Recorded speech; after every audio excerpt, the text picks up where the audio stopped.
Lassie Come Home, Chapter 4. Lassie comes home again. When Joe Carracloff came out of school and walked through the gate, he could not believe his eyes. He stood for a moment, and then his voice rang shrill. Lassie! Lassie! He ran to his dog, and in his moment of wild joy he knelt beside her, plunging his fingers deep into her rich coat. He buried his face in her mane and patted her sides. He stood again and almost danced with excitement. There was a strange contrast between the boy and the dog. The boy was lifted above himself with gladness, but the dog sat calmly, only by the wave of her white-tipped tail, saying she was glad to see him.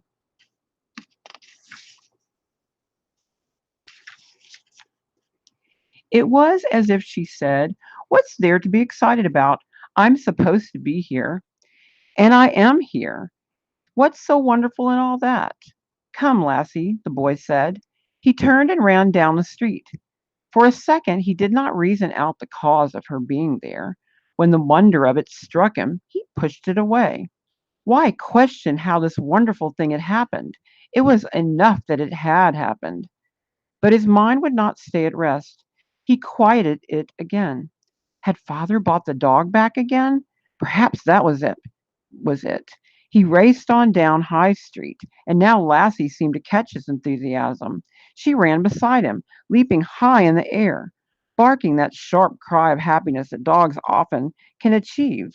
Her mouth was stretched wide as collies so frequently do in their glad moments, and in a way that makes collie owners swear that their dogs laugh when pleased.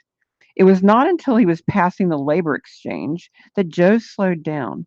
Then he heard the voice of one of the men calling, "Aye, lad, where'd thou find thy dog again?" The tones were spoken in the broadest Yorkshire accent, and it was in the same accent that Joe answered.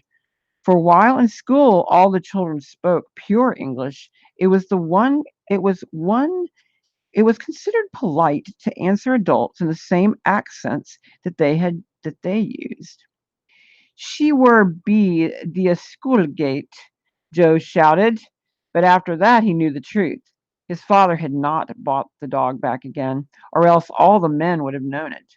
In a small village like Grinnell Bridge, everyone knew the business of everyone else, and certainly in that particular village they would have known about any such important matter as the resale of Lassie. Lassie had escaped, that was it. And so young Joe Carracloff ran gladly no more. He walked slowly, wonderingly, as he turned up the hillside street to his home. By his door he turned and spoke to the dog sadly. "Stay at heel, Lassie," he said. With his brow furrowed in thought, he stood outside the door. He made his face appear blank of expression. He opened the door and walked in. "Mother," he said, "I've got a surprise." He held out his hand toward her as if this gesture would help him get what he most desired. "Lassie's come home," he said. He saw his mother staring at him. His father looked up from his place by the fire. Then as he came into the cottage, he saw their eyes turn to the dog that followed obediently at his heel. They stared, but they did not speak. As if the collie understood this silence, she paused a moment. Then she walked, going head down, as a dog will when it feels that it has done something wrong. It does not know what that is wrong. She went to the hearth rug and wagged her tail as if in signal that no matter what sins had been committed, she was willing to make up again. But there seemed to be no forgiveness, for the man turned his eyes from her suddenly and stared into the fire. That way the man shut his dog from his sight. The dog slowly coiled herself and sank to the rug so that her body touched the man's foot. He drew it away. The dog lay her head across her paw, and then, like the man, stared into the depths of the fire, as if in that golden fancy land there would be an answer to all their troubles. It was the woman who moved first. She put her hands on her hips and sighed a long, audible sigh, one that was eloquent of exasperation. Joe looked at her, and then, to try to soften their stoniness, He began speaking, his voice bright with hope. I was coming out of school and there she was, right where she always is, right at the gate waiting for me, and you never saw anyone as glad to see you. She wagged her tail at me. She was that glad to see me. Joe spoke on, the words racing from him. It was as if he could as it was as if as long as he could go on talking, neither his mother nor father could say the dread words that he expected to hear. With his flood of speech, he would hold back the sentence. I could see she was that homesick for us, for all of us. So so I thought I'd bring her right along and we could just Lassie paused and then walked head down, the picture says, the caption of the picture. No, it was his mother's interrupting loud. It was his mother interrupting loudly. It was the first word that either of the parents had spoken. For a second, Joe stood still, and then the words flooded from him again, making a fight for what he wanted and what he dared not hope he could have. But she's come home, mother. We could hide her. They wouldn't know. We could say we hadn't seen her, and then they'd. No!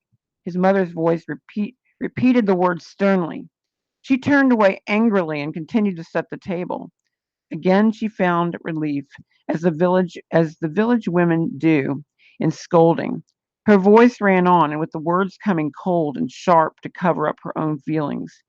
Dogs, dogs, dogs, she cried. I'm fair sick of hearing about them. I won't have it. She's sold and gone and done with, and the sooner she's out of my sight, the better I'll be pleased. Now get her out of here, and hurry up, or first thing you'll know we'll have that Hines come round.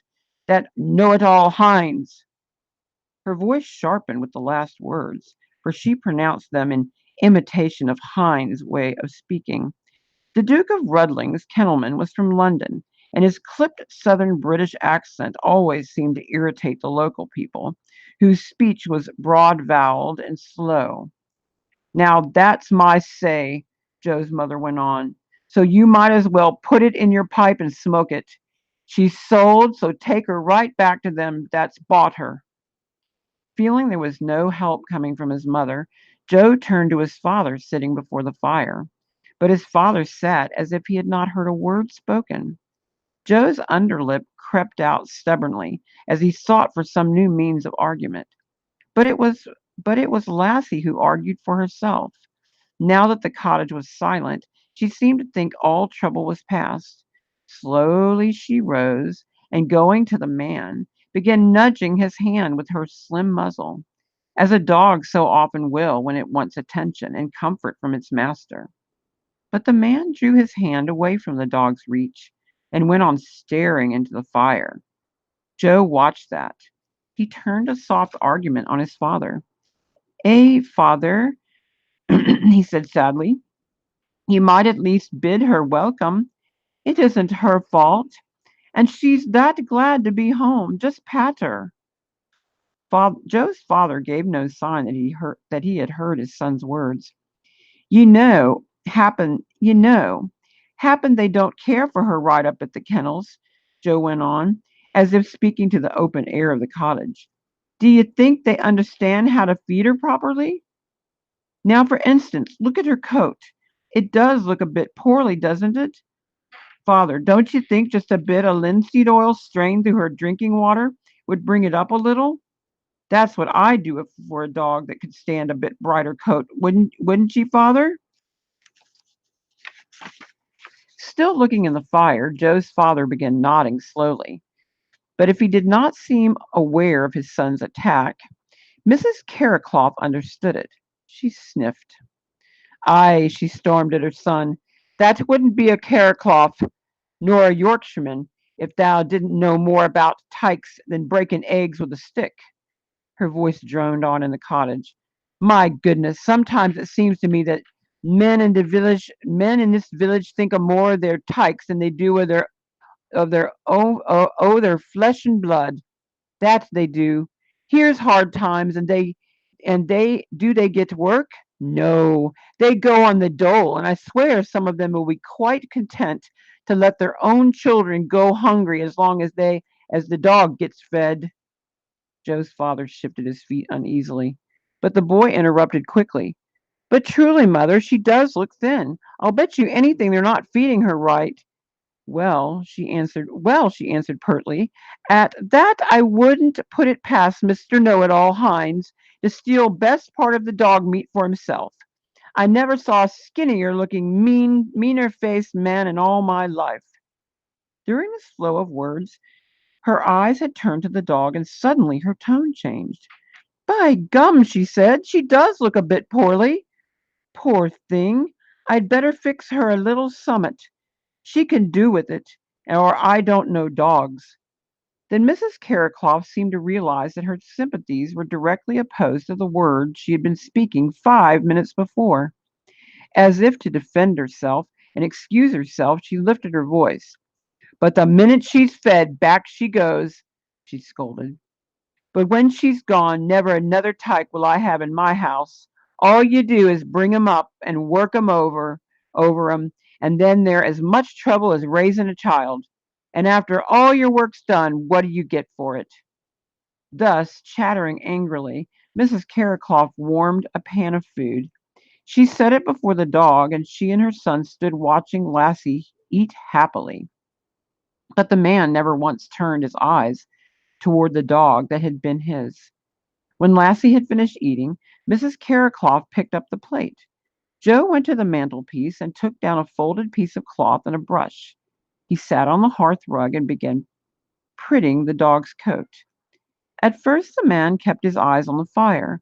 Then, despite his efforts, he began to turn quick glances toward the boy and the dog beside him. At last, as if he could stand it no longer, he turned and held out his hand.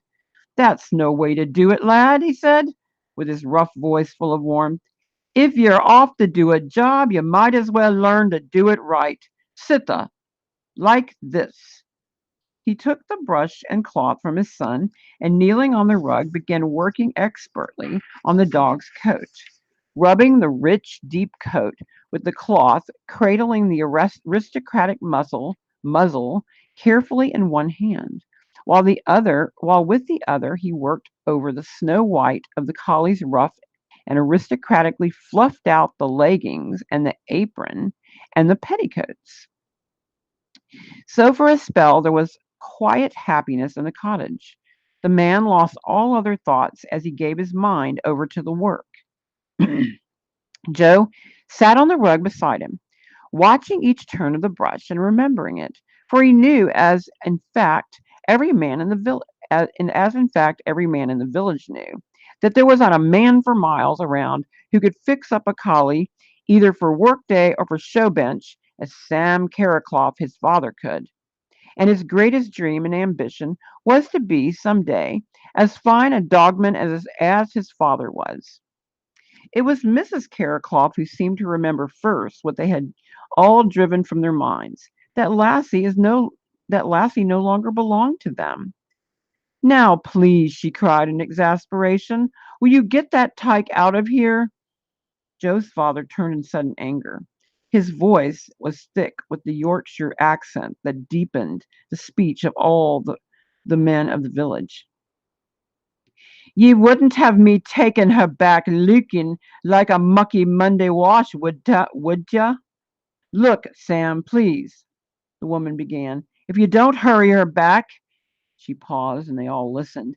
There was the second there was the sound of footsteps coming up the garden path. There, she cried in exasperation, it's that Hines. She ran toward the door, but before she reached it, it opened and Hines came in. The small, thin figure in its checked coat, riding breeches, and cloth leggings halted for a moment. Then Hines' eyes turned to the dog before the hearth. Oh, I thought so, he cried. I just thought as I'd find her here. Joe's father rose slowly. I was just cleaning her up a bit, he said ponderously, and then I were off to bring her back. I'll bet you were, Hines mocked. You were going to bring her back, I'll bet you were. But it just so happens that I'll take her back myself, since I happen to drop in. Taking a leash from his pocket, he walked quickly to the collie and slipped the noose over her head. At the tug, she rose obediently, and with her tail down, followed the man to the door. There Heinz halted. "You see," he said in parting, "I wasn't born yesterday, and I happen to know a trick or two myself. You Yorkshiremen, I know all about yer and yer come home dogs, trainin' 'em to break loose and run right back 'ome when they're sold, so then you can sell 'em to someone else.